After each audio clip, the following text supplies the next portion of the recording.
when I heard that, I immediately thought of HR. Like, this is a group that serve a corporate function that I saw time and time again fail when brought the truth. And it wasn't like they didn't know the truth. It was that it was designed that way. And so I said, this feels like something that I'm familiar with. You know, and the interesting point was, Dr. King was saying education versus discernment.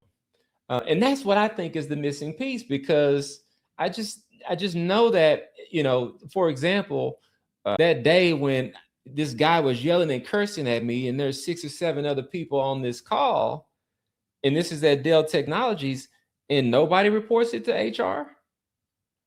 At least one of those 7 should have been paying attention when they took that yearly compliance training that says that this is how we should behave in the workplace, and this is what racism looks like and bias looks like. One of those 7 should have been awake, but nobody did it. And so that's just an example of why I didn't totally agree with what the essay was saying, but I did agree with it because I do think that there's a missing piece in the system today that allows for people to, even when they know right from wrong, be incentivized. And so, in looking at that, I started to think about, when you really boil it down, that's gaslighting. That's gaslighting.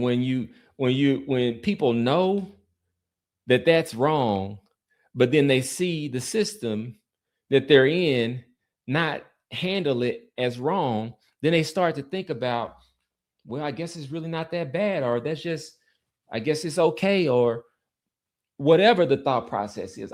And these are proactive things that are typically put in place in a situation where someone is trying to control mistreatment, or a system that malfunctions and doesn't treat people correctly. And so I also noticed that silence is rewarded.